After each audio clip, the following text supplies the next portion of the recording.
ने ये डेवलप करी है। और हमने LDA को लिखा था कि जब भी कंप्लीशन सर्टिफिकेट मिले तो पहले तो जो भी उन्होंने प्रॉमिस अमेनिटीज़ हम लोगों को की हैं उनको पूरा किया जाए, तब जाके उस प्रोजेक्ट का कंप्लीशन सर्टिफिकेट दिया जाए। तो वो अमेनिटीज़ तो प्रॉमिस जो की थी वो मिली नहीं है। सारी पार्किंग जो सरफेस पार्किंग है बिल्डर ने सब बेच दी है। तो हमारे पूरी सोसाइटी में 703 फ्लैट हैं और विजिटर पार्किंग नहीं है। तो कोई कहीं हमसे मिलने कोई आता है तो वो गाड़ी कहाँ खड़ी करे? बिल्डर बोलता है रोड पर खड़ी करिए। ना कोई विजिटर पार्किंग छोड़ी, जबकि कॉमन एरिया बिल्डर नहीं बेच सकता है, लेकिन वो सारा कॉमन एरिया पार्किंग बनाकर बेच दिया गया है और LDA को लिखने के बावजूद उस पर कोई कार्रवाई नहीं है। दूसरा, जो हमारा इलेक्ट्रिसिटी मीटर से हमारा मेंटेनेंस चार्ज कट जा रहा है।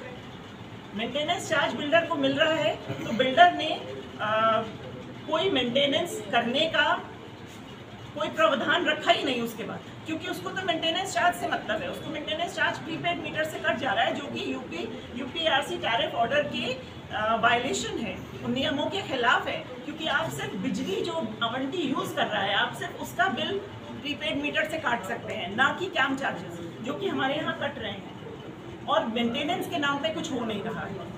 तो बिल्डरों की बिल्कुल पूरी तरह से मनमानी चल रही है और कहीं भी शिकायत करने पर उस पर कोई कार्रवाई नहीं हो रही है। जब आपने फ्लैट खरीदा था तो उसमें सारी चीज़ें लिखी रहती हैं, तो आपने क्या देखा था उसमें? देखिए, जब हम फ्लैट खरीदने जाते हैं कुछ गलतियां हम लोगों की भी होती हैं, क्योंकि हम लोग फ्लैट खरीदने की जल्दी में हर जगह साइन कर देते हैं। बिल्डर जल्दी जल्दी साइन करवाते हैं, करिए करिए करिए करिए, हम लोग करते जाते हैं साइन, देखते भी नहीं है किस चीज़ पे कर रहे हैं और किस चीज़ पे नहीं कर रहे हैं। तो अक्सर बिल्डर साइन करवा लेते हैं, लेकिन जो अग्रीमेंट बनते हैं, क्या सरकार को ये देखना काम नहीं है, LDA का काम नहीं है कि जो बिल्डर बायर अग्रीमेंट बन रहे हैं वो सही नियमों के तहत बने?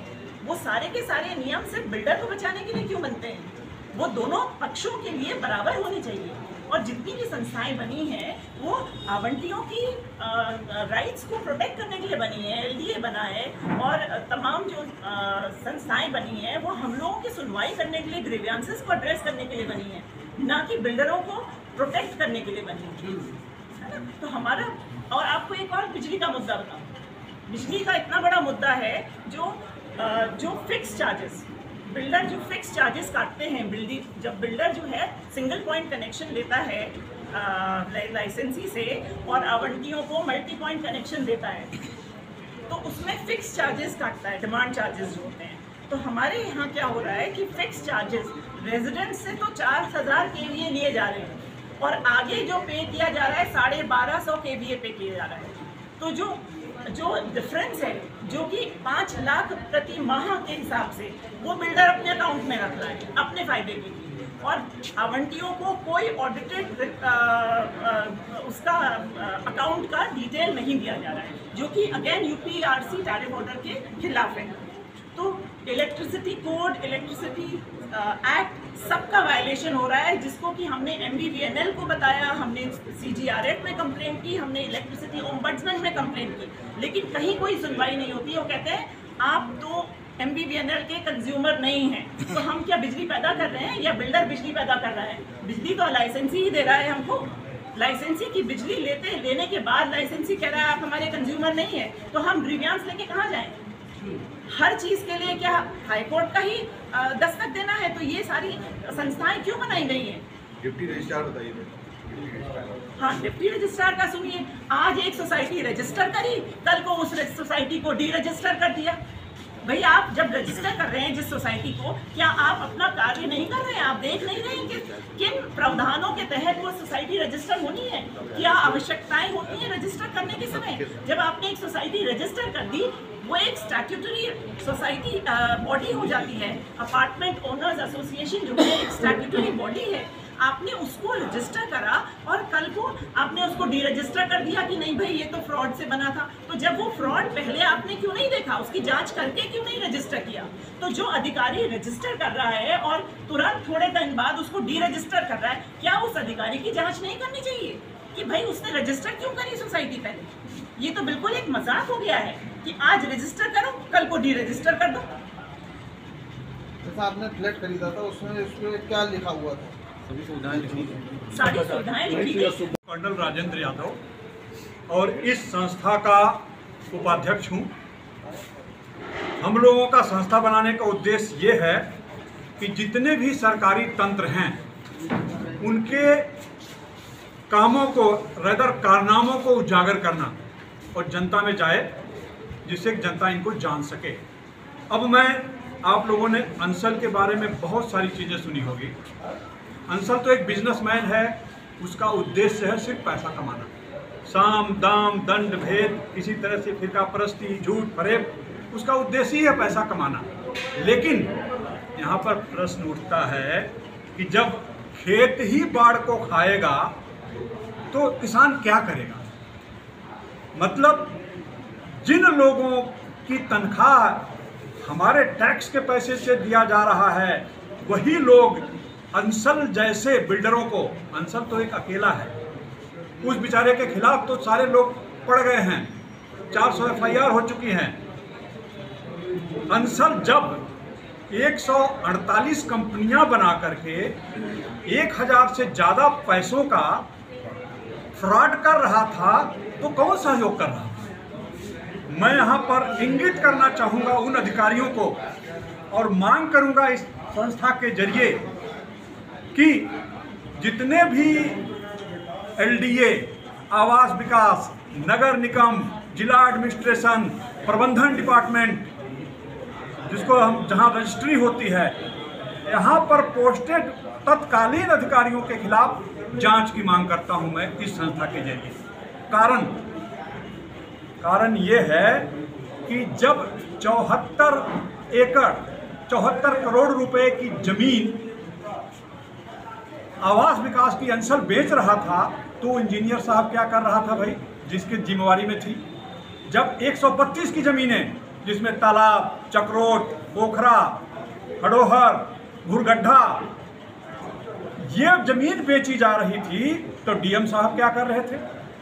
डीएम साहब की जिम्मेवारी है ना। मैं चोर को चोर नहीं कहूंगा, लेकिन चौकीदार के बिना अज्ञासा चोर चोरी नहीं कर सकता है। अब देखिए LDA की बात, मैं चिट्ठियां नहीं बल्कि मैं बंडल ऑफ लेटर्स लिखा हूं, आपको दिखाना चाहता हूं कि देखिए 75-70 चिट्ठियां लिखा हूं। ये सारी चिट्ठियां हैं जो लिखी गई हैं, लेकिन कमिश्नर से लेकर के सबको लिखने के बावजूद भी इनके ऊपर जू नहीं रेंगता है। एक अतुल शर्मा नाम का JE है LDA में, नाम लेकर के मैं कहता हूं कि अतुल शर्मा के बारे में वहां के एक PCS अफसर जो जोनल इंचार्ज हैं, मुझसे कहने लगे कि साहब अतुल शर्मा की बातें तो VC साहब भी टाल नहीं सकते, तो मैं जोनल अधिकारी हूं, कैसे टालूं? अब सोच सकते हैं, अतुल शर्मा जो कहता है वो ब्रह्मा की लकीर है LDA में। जोनल अधिकारी कौन? जोनल अधिकारी ये है, नए हैं, अभी वो उनके फादर भी IAS अफसर थे, त्रिवेदी हैं कोई, वो नए आए थे, मुझे बोला उन्होंने। उसके बाद जब मैं LDA का आदेश निकला हुआ है, कानून से आदेश निकला हुआ है कि भाई ये नाजायज पार्किंग गिराई जाए, कमिश्नर का चिट्ठी मेरे पास देखिए है, आप लोग हैरान हो जाएंगे। एक बार आग लगी थी होटल में, आग लगी थी ना, उसी बिल्डर ने, कमिश्नर की चिट्ठी आई हुई है कि यहाँ जब आग लगेगी तो कोई नहीं बचेगा, क्योंकि चारों तरफ से उन्होंने नाजायज पार्किंग बना दिया है। ये चिट्ठी कमिश्नर की है। जब मैंने इस पर बात किया जोनल अधिकारी से, जब मैंने इस चिट्ठी को इम्प्लीमेंट कराने की बात किया जोनल अधिकारी से, जोनल अधिकारी महोदय क्या कहते हैं कि साहब VC साहब का कहना है, VC साहब का कहना है कि अंसल में हम कोई भी तोड़ फोड़ नहीं करेंगे, अंसल में हमारा बुलडोजर नहीं जाएगा। और VC साहब इंद्रमणि त्रिपाठी थे। और मैंने जब कमिश्नर को चिट्ठी दिया वहाँ के बारे में, अंसल के बारे में, मैं नाम ले रहा हूँ और इसको सिद्ध करूँगा, जरूरत पड़ने पर मेरे पास प्रूफ्स हैं। तो जब कमिश्नर की चिट्ठी हमने दिया और कमिश्नर ने LDA को दिया, LDA का VC बोलता है भाई अब मैं तो कमिश्नर को जवाब दूंगा, आपको जवाब नहीं दूंगा। ये क्या है? 132 की जमीन है, उसके बाद 74 एकड़ जमीन, 209 करोड़ रुपए डीएम साहब चिल्ला रहे हैं अब बताइए इतना बड़ा अत्याचार इस देश में कि एक डिस्ट्रिक्ट मजिस्ट्रेट असहाय बैठा हुआ बिल्डर के आगे। इसका ये कौन सी बड़ी विडंबना है। 209 करोड़, कितना 209 करोड़ रुपए अंसल को जमा करना था डिस्ट्रिक्ट हेडक्वार्टर में। किसके पैसे थे ये? 132 के जमीनों के पैसे थे। डीएम साहब नहीं ले पाए, चिट्ठी पे चिट्ठी लिखते गए। 74 करोड़ आवास विकास नहीं ले पाया। सिंचाई विभाग, पूरी नहर कब्जा की जा रही है, नहर कब्जा हो रही है। सिंचाई विभाग के एक्सीएन, जेई, सुपरवाइजर, पूरा सिस्टम है। वो क्या कर रहे थे? तो मेरी मांग ये है, नगर निगम आयुक्त बैठता है, वहाँ कितना बड़ा पूरा कंप्लीट तंत्र बैठता है, जुमला बैठता है। अब ये लोग जानबूझ करके कब्जा करवाते हैं। तो मेरा अंसल के खिलाफ कोई शिकायत नहीं है। किसके खिलाफ? अंडरलाइन करिए, अंसल का उद्देश्य पैसा कमाना, साम दाम दंड भेद, चोरी बेईमानी, फिरका परस्ती। वो स्वभाव है अंसल का या किसी बिजनेसमैन का। सबको तुमने नहीं कहूँगा, लेकिन बिजनेस का स्वभाव होता है। लेकिन भाई लोग जो बैठे हुए हैं,